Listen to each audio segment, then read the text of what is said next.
see who wins. What's going on, guys? Welcome back to the You Know Ball podcast. I am your host, Trill, bro, dude, and we are back on the Slop train, baby. We are yelling, Slop is back, in the words of Meek Mill. I'm very excited because we actually have some real trade buzz going on with Buddy Hield, mainly, forever almost a Sixer. Buddy Hield, theoretical Sixers legend. So we're going to get to that. We're also going to talk a little bit about the Damian Lillard mystery team, as we've heard more buzz over the last 2 or 3 days, and those talks seem to be kind of picking up. Obviously, there's no new news with Miami, but there is some teams out there. We'll try to guess what teams they are and what a trade could look like. But before we get into anything else, let's talk about our sponsors from Underdog Fantasy. Sam's getting his picks ready right now. I already have my picks for Thursday Night Football. We're recording this 5:30 before Thursday Night Football kicks off. So if you go on Underdog, you use that promo code SLOP, S-L-O-P, to get a $100 deposit match. My picks are fairly straightforward. Daniel Jones, all he has to do is get over half a total yard. They're doing another special for Thursday Night Football, and he might end up with negative yards, but I'm sure they'll honor it anyway because of the way that he has been playing recently. And also combined with the fact that the 49ers defense is absolutely going to eat them alive. And there's no Saquon Barkley, but that is a gimme. That's over half a yard.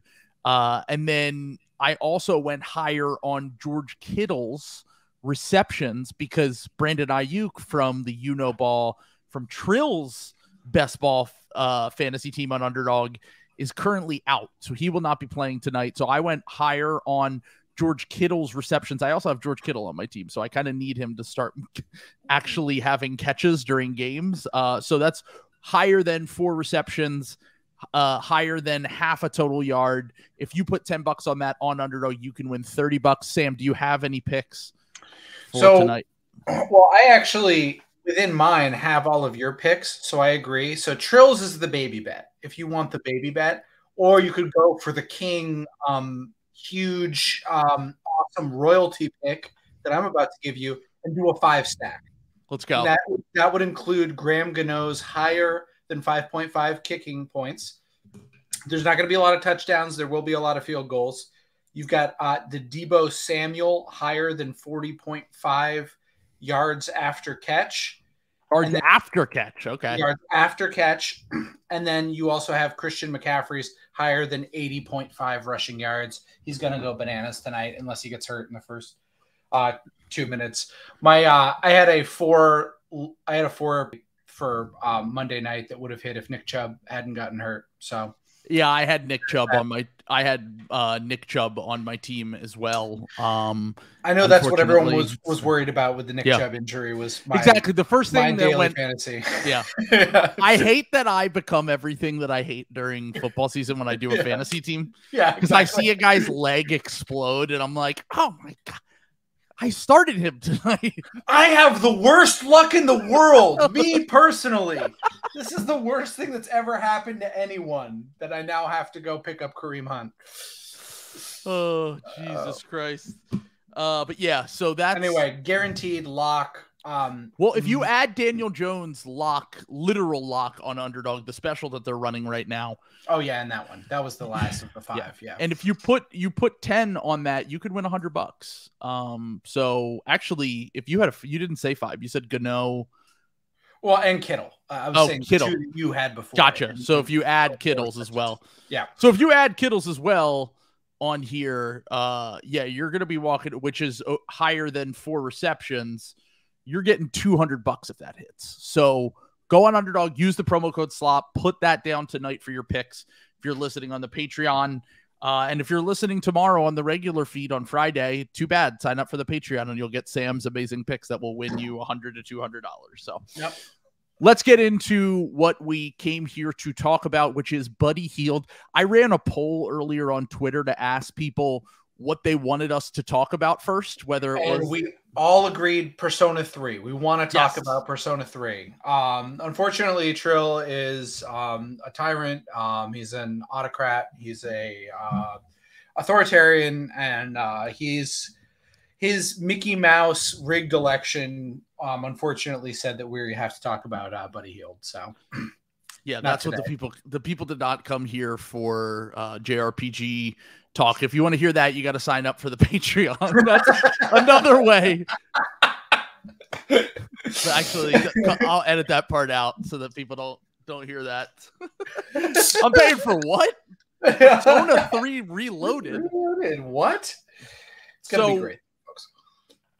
So Buddy Hield and the Indiana Pacers. This is something that I've been talking about for a while. I was surprised when I ran the poll that people wanted to hear about Buddy Hield trade Slop by a mile compared to the Damian Lillard stuff at 170-30 on the poll. But that makes sense to me though, because the Damian Lillard thing is just like, shut the fuck up. I don't want to hear about it. Shut the fuck up. I was gonna say, we've been tortured all summer. It's all summer with that stuff. It's been like the water drip torture on the forehead, like Damian Lillard shit. So that doesn't surprise me at all. Even though Buddy Hield also is a, let's just say, frequent flyer on the slot machines. Like, at least he's more fresh than this Dame Lillard shit. So yeah, he's been traded twice already in his career. If he gets traded this time, it will be a third time. But I'm not surprised that the Pacers and Buddy Hield could not come to a contract extension. I talked about it a lot earlier in this offseason. It made no sense to me that he wasn't on the trade block because I saw, obviously Benedict Mathurin and Andrew Nembhard, who are both also guards, specifically Mathurin, who's a 2/3, which is what Buddy Hield has been playing for the Pacers. In addition to that, they drafted Ben Shepherd, who is essentially a diet Buddy Hield. It didn't really make any sense to me that when your best player's Tyrese Halliburton, that you're going to continue to have all of these guards, a lot of guys that are mainly 1s, 2s, and 3s. I figured there was going to be a glut positionally there and that they would probably make a move at some point. Now, obviously, they were not able to come to an agreement on an extension, which led to these talks. And I said at the draft, the reason why I don't value shooting super high in the draft is because it feels like every 3 to 4 months, one of the best shooters in the NBA gets traded.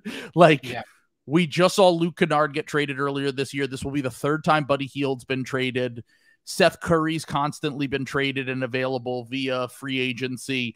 Malik Beasley is someone who just was traded and then signed with another team. And it's not to say that Buddy isn't a good player. He's a very good player. He's one of the best shooters of all time. And I think that that's something that people always rediscover every time that he's available for trade. It's like, oh, right, Buddy Hield is, other than Steph and Clay, he's been like the most efficient, high-volume three-point shooter in the NBA for about 5 to 6 years now.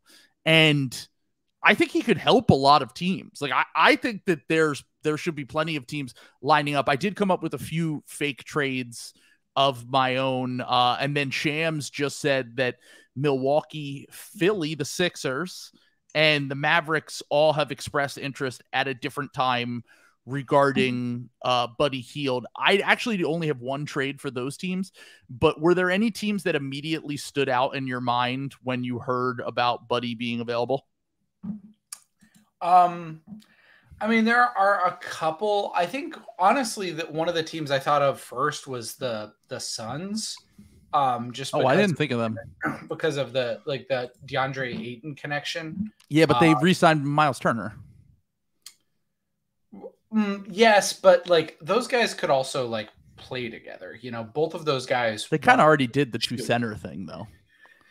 But Sabonis is not a shooter, like Ayton has that. Ayton's like a weirdo in that like he kind of wants to do that old KG, semi-spacing, like not threes, but like twos, and that Turner can kind of like fly from the corners. And like Ayton is also younger, and you could also then flip Turner. Like even if you re-sign Turner, like you could get a lot for Turner. Like, would you rather pay Miles Turner $20 million a year, or DeAndre Ayton $35 million a year? Miles Turner 100%, but he's also 27 years old, and the rest of your team is like 23 to 24. Like I just rather keep. If I'm the Pacers, I have no interest in DeAndre Ayton personally. I mean, I don't either because I think he's not good, but they were interested in him while they had Miles Turner for some reason. So I think the plan was that they were going to trade Miles Turner, but then Miles Turner had a really good season and DeAndre Ayton had a bad season. Maybe. I don't. Yeah. So, fair enough. If that's the move, my only thinking was that like they could use more shooting and they could trade like, Buddy Hield and like, Daniel Tice or something like that. Sure. And like essentially get a little bit cheaper, which matters a lot to the Suns on their payroll, and like also get two guys who do not need as many like touches as DeAndre Ayton. And Daniel Tice probably isn't as good as DeAndre Ayton, but he's serviceable, and I don't know. That was like one of, just thinking quick off the dome, that was like one of the only ones I would certainly do that if I were the Suns. Not even a question in my mind. If I can get Miles Turner was it you said Buddy Hield and Daniel Tice? Yeah, I don't know. Who would be their starting center is the question. Because, look, Ayton obviously had a down year, but he's certainly better than any of the centers that they have on their roster, right? Yeah, but it's also like you can find a center. It kind of gets to the point with the positional glut again. It's like two of your three best players are Beal and Booker, and like in an ideal situation, Buddy Hield's a guard, right? Like he's a 2. And I feel like that's the majority of the time when I'm coming up with fake trades. That's the thing I always run into, is that every team is never trading a wing for a guard. So immediately, unless it's like an all-star level guard, like when Kyrie got traded for Dorian Finney-Smith and whatever in that trade. My point on this is that it feels like every time I try to come up with these fake trades, it always comes down to guards and centers being the return from other teams. And I think if the Pacers wanted to get like a wing in return, they'd probably have to add some things in order to get like a serviceable wing, and they need wings. And look, Buddy can kind of masquerade as a wing, but ideally I think that you'd probably want to just play him at the 2, and he has played the 3 for the Pacers, so that is kind of wingish, but he's kind of smaller defensively. He can get targeted a little bit. I came up with some fake trades. The first team I have one more, real quick before you go. The only other one I can think of. I just don't want you to spoil which team is it? Is it the Mavericks? No, it actually isn't. So that's perfect. Okay, all right, yeah. So the other one I thought up was the Mavericks for Tim Hardaway Jr. and Omax. I'm not sure if the Mavericks would trade Omax just because they literally just drafted him. But if you get off the Tim Hardaway Jr. contract, that contract really only has 2 years left. Yeah. And the gap between Buddy Hield and Tim Hardaway Jr. is pretty big now because Tim Hardaway Jr.'s fell off a little bit. But maybe he just had a weird year last year and he can kind of have a rebound year. He's had some down years in his career. I would say I'd do that if I'm the Pacers, just because you take if they like Omax. I'm just saying, take a flyer on that kind of guy. But I guess the other issue is when I come up with these trades is that the reason why Buddy wants to be traded is because he wants to be extended. And if you extend Buddy, if you trade for him and extend him, then I guess my thing is a lot of these teams, like the Sixers, for example, want to keep their cap flexible for next summer. Yeah. The Mavericks might not be willing to give him a ton of money in a way that some other teams could. Also, the Mavericks have Kyrie Irving, Luka Doncic, Seth Curry. They have a lot of defensive liabilities, and that was the idea behind drafting Omax, was that you would get a guy who can kind of fill in the gaps that were left by Dorian Finney-Smith when they traded him. And then, as I actually think Buddy's been somewhat passable anytime I've watched him, but the Pacers defense was kind of a mess in general. And he's definitely been better than he was earlier in his career, but like, can you play Luka Doncic, Kyrie Irving, and Buddy Hield, even though the offense would be absolutely explosive? Can you play all 3 of those guys together in the playoffs? And if you can't, then you're spending $80 million to $100 million on those guys combined. I mean, the other thing, though, is you're also talking about Tim Hardaway Jr. And, it's not like Tim Hardaway Jr. is a great defender. Yeah, but you're just doing it to get off the Tim Hardaway Jr. contract. obviously. Well, and get better shooting, get better spot up and 3-point and movement shooting. You know, like that is what the Mavericks really lack right now. Is they need like good shooting and guys who can like pin at the corners. It's kind of why one of the reasons I really like the Grant Williams move for them is because say what you will about Grant Williams, but he is lights out from the corners. So like, you know, that's just my main thing. It's obviously bad for them in the long run because they would end up extending him. So you end up with 4 years, and Buddy's way older than you think. He's 30 right now, which might surprise some people. So I think at this point we've all realized Buddy Hield is ancient, right? Like, yeah, he was 24, 25 when he was drafted. Yeah, it's something else. But you know, the only player in NBA history who added a year to his age halfway through his career. But my thing is, there's 4 years left on Luka's deal right now. Like, you need to show something in the next 2 years, or else that's when he starts asking out. These guys start asking out when there's 2 years left on the deal. Sure. So I don't know. They still have work to do. Because that's the other thing about Buddy Hield is it's like Buddy Hield quietly isn't good at anything but shooting. Yeah. Which is, we saw what kind of happened with Malik Beasley, who's also in kind of a similar situation where he's not really good at anything but shooting. And, you know, that is, you know, those type of guys used to be a lot hotter as a commodity, but now the NBA going the way it is, people want you to be able to put it on the floor to decision make, to have one defensive skill that can kind of keep you on the floor and make a scheme. And that's the real problem with the Buddy Hield trade is like, you've got to be trading with these teams that are a little bit fucked up and like kind of desperate to exactly get off of him. So that's a perfect transition because I'm about to put up something that I just want to say. Morally, I don't agree with this, but it just has to be said that this was the first thing that came to my mind. And someone mentioned it in a group DM that we were in, and it makes sense for the situation that this team is in. It's gross because obviously Kevin Porter Jr. is someone that will never play in the NBA again. His contract's already been guaranteed, so he is literally just salary filler in this trade. The Pacers can essentially get a first-round pick from the Houston Rockets, immediately waive Kevin Porter Jr. so he doesn't have to play. Now, keep in mind, obviously, you're taking a PR hit here. No one wants Kevin Porter Jr. It's absolutely gross what he's done. He shouldn't ever play in the league again. He won't ever play in the league again. But I do want to say that if there is some sort of trade, what team is the most desperate right now? Houston, their GM's trying to save his job. You have a new coach. They need spacing. Like, they really didn't address that in the offseason. They got Fred VanVleet, and that's about it as far as their spacing goes. And I think Buddy would certainly help with the young guys there in terms of spacing. And if there's a team that's willing to give him a contract, it's probably the team that just gave out a ton of money to Fred VanVleet and Dylan Brooks this past offseason. So that was why I came up with this. Okay. I see the vision. I mean, like, I don't even know if you would necessarily take a PR hit if you're just waiving Kevin Porter Jr. immediately. The Rockets are the one who are going to take the hit for still using him, you know, like for some sort of value return. I mean, Raphael Stone, you could tell me anything about what you could tell him three picks for Buddy Hield. Sure. What? I don't know. Like they're in full desperation mode.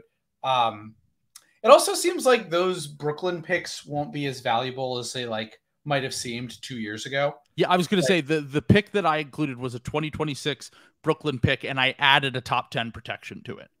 Yeah. You can even stretch that to lottery protected, I think.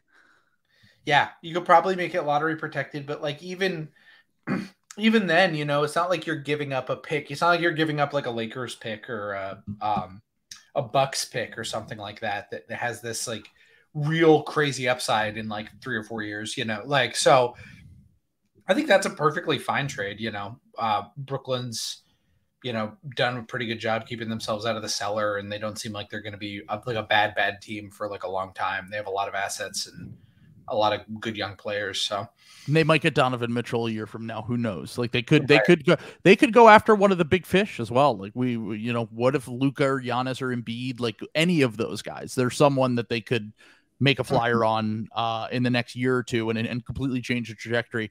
But also, I just want to clear up. Last time I was kind of confused by the Kevin Porter Jr. thing.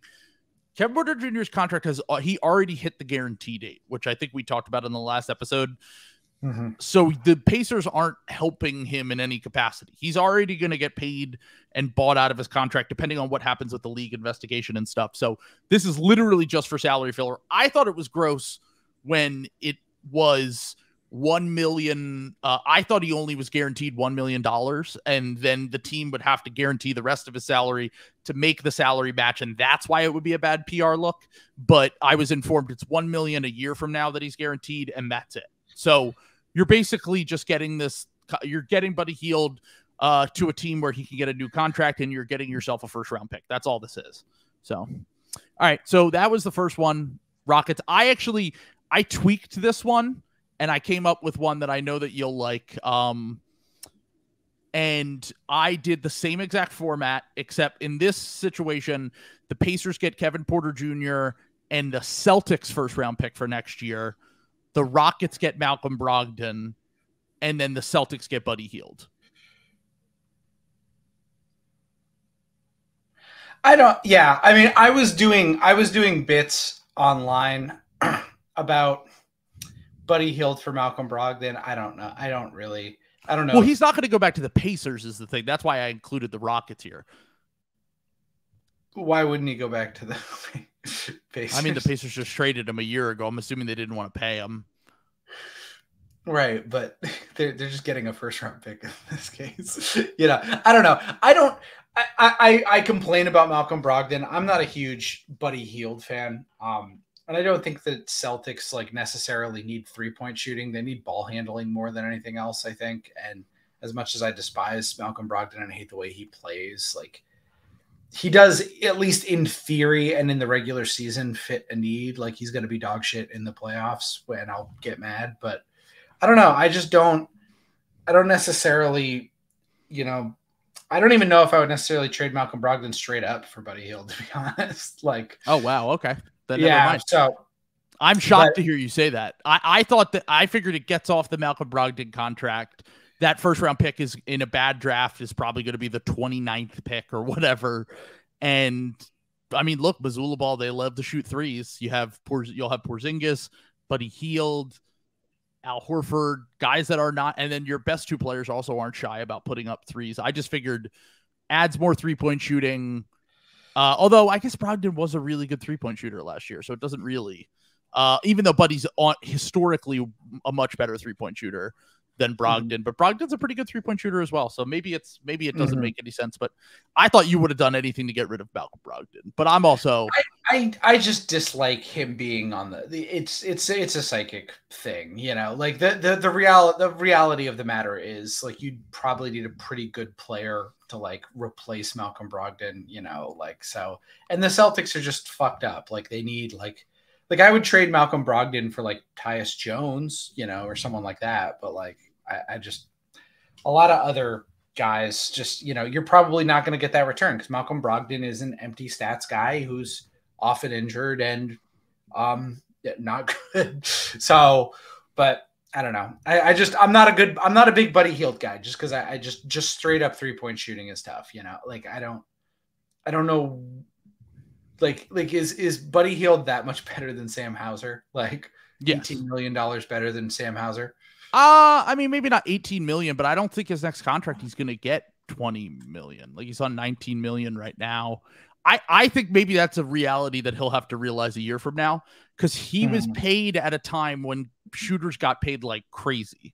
And now I think the league has caught up a little bit to that and realize, okay, maybe individual shooting in a vacuum, but also Buddy is another level of shooter. He's a top shooter. He's one of the greatest shooters we've ever seen.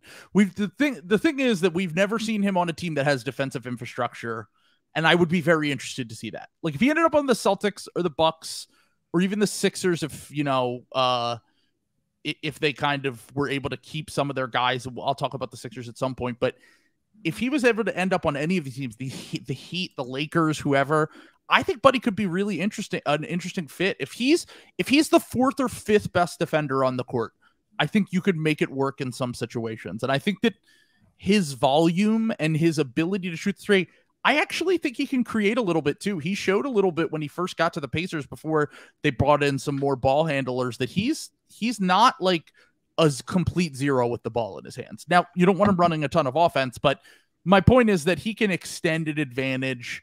He can create his own shot a little bit, and he can, you know, he can shoot off the dribble. He can shoot off the catch. He's a dynamic shooter. Like, I mean, I personally think that Buddy in the right situation could be a really useful player. But then again, he's only played for bad teams. He's never played in the playoffs his entire career. Pretty much identical 3-point rates between Sam Hauser and Buddy Hield. And, but Buddy Hield makes 40% of his threes. Sam Hauser made 41.8 last year. In one season. Buddy Hield has been doing this for the season before that, it was 43.2. He's a career 42% shooter. Like, he's pretty good. Okay. Buddy Hield in his last, all right, let's run, since he has joined the Sacramento Kings, 7.9 threes, 9.6 threes, 10 threes, 8.8, 9, 8.5, 8.5. He shot 42%, 36%, 36, 39, 39, 42, 43. All I'm saying here is that I think that if Buddy you can get Buddy to 25 minutes a game. If you can make that work, I think he's a much more effective player than a lot of just guys who are individual shooters. He's more effective than Sam Hauser because you know that Buddy Hield can play like real NBA rotation minutes, and Sam Hauser has only played like, you know, fringe rotation minutes. Sure. But I'm not like positive I want to on this team spend $18 million more than the guy we spend $1.2 million on, especially when Sam Hauser like is actually a pretty good defender. Like, you know, and he has a lot of the same weaknesses as Buddy Hield. My thing I'm like scared of as a Celtics fan is that the Celtics are going to be in drop a lot of the season, and we're apparently going to be leaning on Jason Tatum a lot more for ball handling and creation. Jaylen Brown is not a good off-ball defender, so you're really leaning on Derek White and Jason Tatum to chase guys around the perimeter, because that's what's going to happen. Like, the Celtics are going to there's not going to be a lot of shots at the rim, which is good for defense, but there's going to be a lot of fucking open threes. We're going to be in these 3-point shootouts with teams. And I don't know if we need another thing like that. But all right. Yeah. So no to the Celtics. Mm-hmm. Let's move on to the next one. I'm out of my Okay. So here we go. This is what I'm talking about. Now, all right, this is what I'm talking about. This says failed, but it only is because Montrezl Harrell, apparently it says can't be traded until October 15th. I'm pretty sure it's even later than that. I don't know why Fanspo says that. Maybe I had my information wrong because of the contract that Montrezl Harrell signed with the Sixers. But I thought since we cut him and we brought him back, he couldn't be traded until December. That's usually how that works. But this is October 15th, so that's not too far from now, less than a month from now. But the trade is the Pacers get Tobias Harris, Montrezl Harrell, who's out for the season, and Philip Petrusev, because one of Montrezl Harrell or Philip Petrusev is going to get cut by the Sixers in the coming weeks.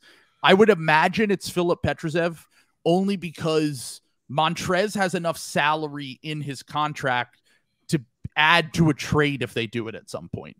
Philip Petrusev is a guy who has only a partial guarantee on his contract coming into the season. He basically has a training camp deal, kind of similar to the Trevlin Queen contract from last year, but he's making even more money. And then the Sixers get back in this trade Buddy Hield, Daniel Tyson, TJ McConnell. Now, I know a lot of Sixers fans would love this. I don't really think it makes sense. Well, they just would love to get off the Tobias contract and get TJ McConnell back, let's be honest. But I think that I don't think the Sixers would do this, for the record.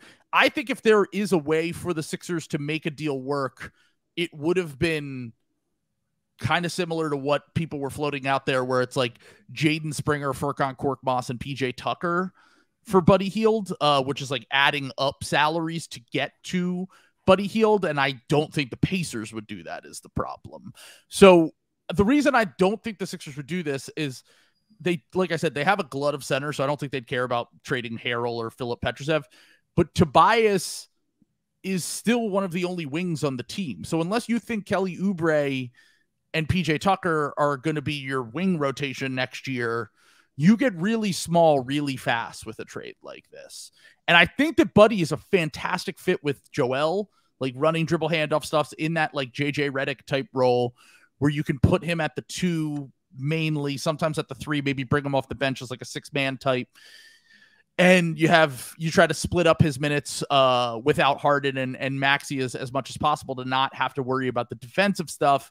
But I do find it hard to believe that the Sixers would be willing to trade a wing for a guard. And even though Buddy can kind of pass as a wing, they would really be losing a lot. Their wing rotation would be Buddy Hield, who's undersized, DeAnthony Melton, who's undersized, PJ Tucker, who's old as hell, and Kelly Oubre, who is Kelly Oubre. So like you're not really maximizing the trade value back. And even though I would love Buddy's fit on the Sixers, I think the Sixers should be trying to get him. I just don't know if they have enough to entice the Pacers without Tobias Harris. And as Zyklor, who's a Pacers fan, points out in the comments, he would have loved this trade for the Pacers, or like this trade for the Pacers before they traded for Obi Toppin.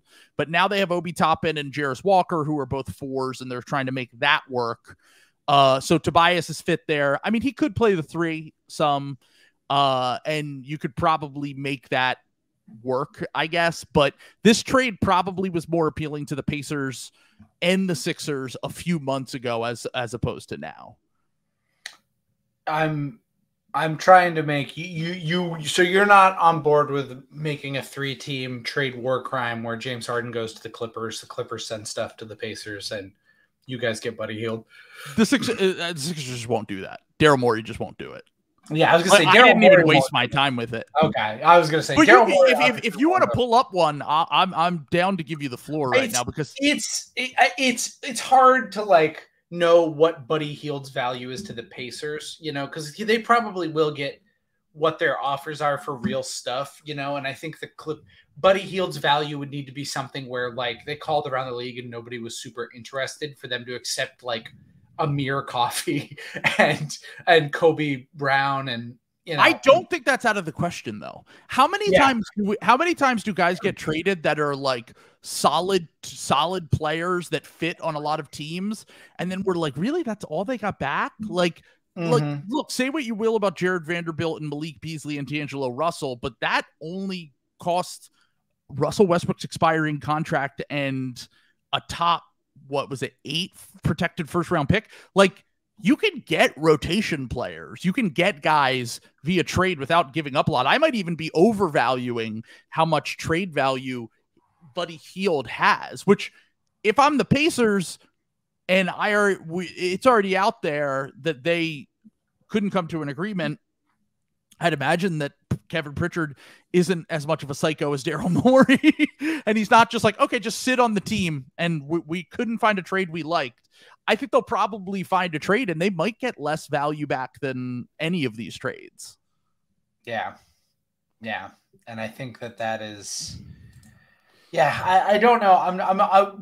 If you've got one more, bring that up. I'm going to keep working on a war crime here. And okay, cool. We can see what we can figure out here. So I think that this is another one that is basically the scenario that you just explained, which is, hey, we called around the league and no one really has value.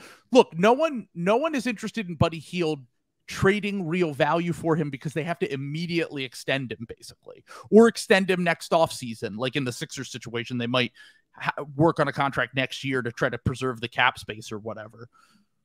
If that's the case, you're looking at deals like this, where I have the Pacers getting Gordon Hayward, the Hornets getting Buddy Hield and Daniel Tice. So you're just getting off the Tice contract and Buddy, and you're getting back Gordon Hayward, a guy they were linked to a few years ago, but this was also before their current rebuild. This was before they got Halliburton. This was before they drafted everyone that's on their current team. Miles Turner was the only one there when they were interested in Gordon Hayward last time around. So I don't think this is super realistic, but this is, hey, bottom of the barrel options left. At least Gordon Hayward, when healthy, is a playable wing. Like, that's just the idea behind it. And he's expiring this upcoming year. So that's a good one. I'm looking at that one. That makes a lot of sense to me, to be totally honest. Like, I mean, Gordon Hayward in Indiana, like, there's the home state of Mike Pence.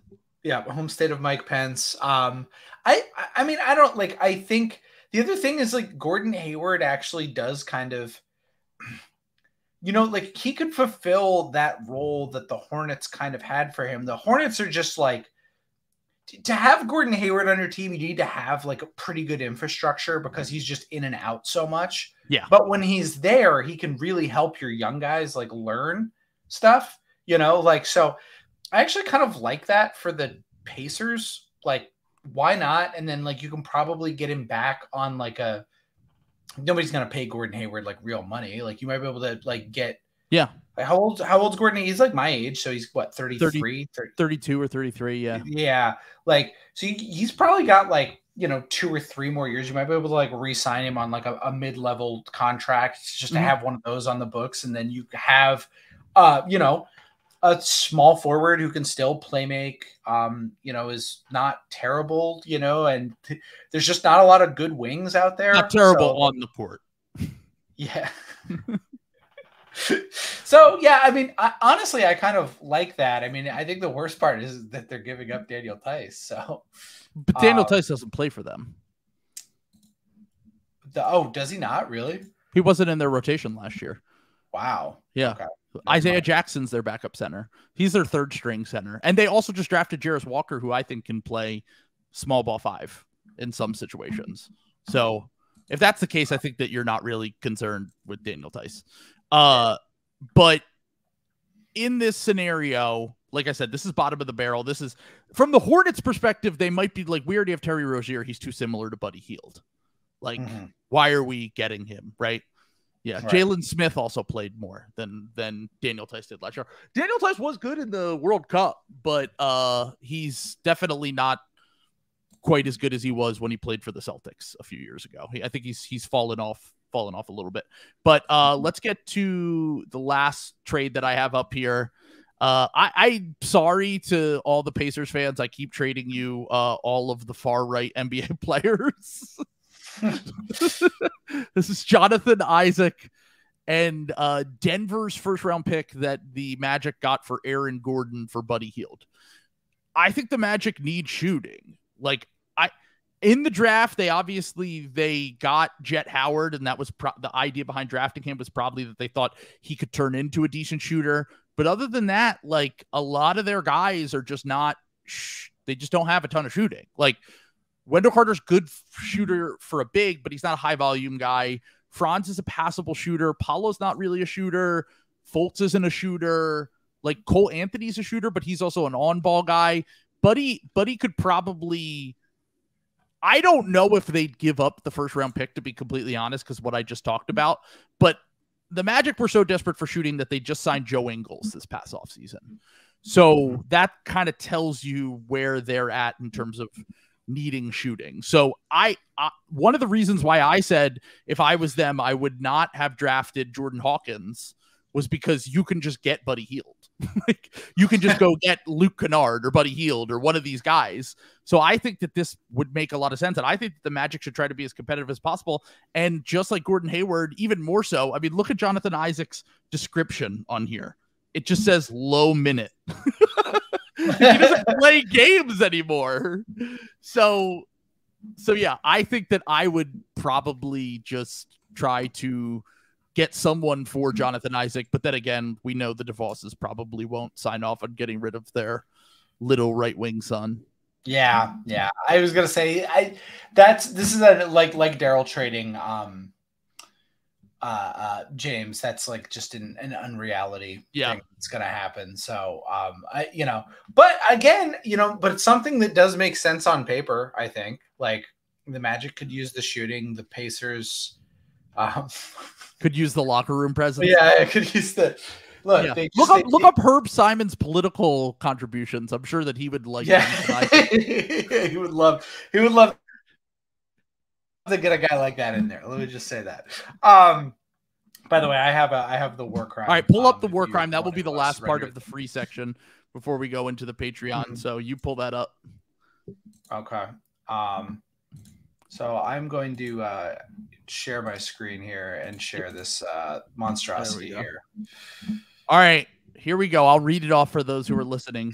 The Sixers again get Buddy. By the way, it's the exact same package you had going to the Sixers. Because that's what you need to do to make the money work, right? Buddy Hield, Daniel Tyson, TJ McConnell to the Sixers. The Pacers get Norm Powell, Marcus Morris, Amir Coffey, and Kobe Brown.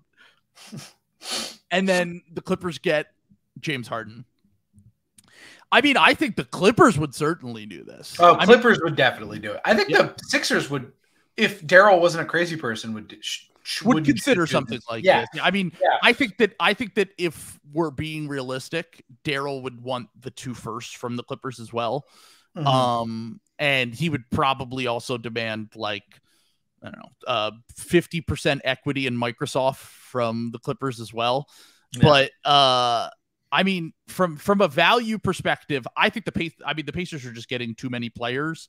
They could probably just cut Marcus Morris. That's I guess the plan. Yes, that's the plan. It's just to cut Marcus Morris and then like take a flyer on Kobe Brown and Amir Coffey, and then Norm Powell's a rotation player. So you're losing a rotation player. You're getting a rotation player. You're taking a flyer on 2. Amir Coffey's not very young, but a wing type guy, and then Kobe Brown, who's a rookie as well. I mean, I think the one team that would be over the moon for this is the Clippers. I think every other team would not be. Yeah. I don't know if every other team involved. You could also garnish with picks accordingly to like make it appealing to everyone. You know, if the Clippers want to send a first to the Pacers, you know, that would be like my knee-jerk instinct. But I don't know. Yeah, I mean, that's why it's a war crime. That's why it's that's why it's nasty. But I think, you know, I don't know. I feel like it needs to be something like this if James Harden wants to go to the Clippers, like, because Daryl is not getting Amir Coffey on the fucking. What does Daniel Tice's contract look like? And TJ McConnell's, are they both guaranteed? Because if they are, Daryl won't ever fuck up his precious cap space plan. Is the other part of it. That's a good point. And I'm pretty certain that they're both guaranteed. He might not be. Yeah, it's a club option. It's a club option. Okay. Yeah. So Tice, you're fine. You can get Tice. It's McConnell, I think, is fully guaranteed. And if that's the case, also Daryl a few years ago, they brought up Daryl went on the Ricky before. This was before he was even the GM of the Sixers. He used to just go on race to Ricky Sanchez. $5 million in the last year. So yeah, that could work. I mean, you could wait and stretch that, or you could dump him somewhere else. Like it's not unworkable if that's the last year of TJ McConnell's. But last thing before we get out of here, in the free portion, Daryl went on rights to Ricky Sanchez a few years ago, and this was when he was still the Rockets GM, and like everyone thought that this was normal, that he was going on a Sixers podcast. And he went on, and they were bringing up all these guys from the process that like turned into NBA players, and they were like, you know, Saric and Christian Wood and Jeremy Grant and Robert Covington and TJ McConnell. And he was like, yeah, TJ McConnell was not that. This was like a few years ago before TJ had a little bit of a resurgence. Yeah. But he is not a TJ McConnell fan from what I understand. Not that it would really matter. Like, once again, all these trades are kind of far-fetched as it is. Yeah. Not all the Sixers related trades, I should say. I think that the real question is, would Daryl give up like PJ, Melton, and something else? Because that's a deal where, okay, Indiana might be interested because they get Melton, but and they need defense, and he's still a good shooter. But I think Daryl would prefer to have Melton over Buddy Hield. I think he would just. I totally agree with that. I mean, the only other team I really even considered, just as far as teams that like desperately need shooting, was the Knicks. I thought might be an interesting Buddy Hield fit, but it's kind of hard to find the money. It would just be Evan Fournier, right? Like that's what it is. He's still owed money though, man. But he's only got 1 year left on his deal guaranteed. Is the last year non-guaranteed? It's a team option. Yeah. Team option. Okay. Yeah. So you could make that work if you're willing to throw in capital, but I think the Knicks are saving their capital for a bigger swing. Like a draft, like if you threw it, this would be. Yeah, I was gonna say this would be like 1 first. Are you that worried that you're gonna get outbid because you have one less of your fake fucking firsts? Like, you know. I mean, I agree with you. I also think that they want to keep their books a little bit clean, just because they have the Emmanuel Quickley extension coming up. They also already have the RJ one on the books, but he's expiring. He is expiring. True. Yeah, you could just do a rental. I mean, it's definitely possible. Yeah, I mean, like, well, you can just, and you just see how it looks, like maybe, like, what happens if Quickly is like bad this year? Like, like he looked really bad in the playoffs. He's a good regular season player, though, and also they drafted him, so we already have seen them kind of prioritize keeping their own guys, and he was a massive hit for the 25th pick or whatever he was in that draft. So. Okay, so that's the end of the free section. If you would like to hear the rest of this episode, subscribe to the You Know Ball Patreon. The link is in the description. We also had an episode where I talked about, with Dredd and Mark, we did an episode where I talked about the Eagles and the NFL. We also talked a little bit about Kelly Oubre signing with the Sixers as well, some additional thoughts. That's on demand on the You Know Ball Patreon. There you also get access to the Discord. And if you're still watching on YouTube, remember to like this video and subscribe to the channel if you have not already. So right now we're gonna talk about Damian Lillard and some mystery teams that could be interested in him, and then we're gonna riff on a bunch of other stuff, I'm sure. So subscribe to the You Know Ball Patreon. The link is in the description. So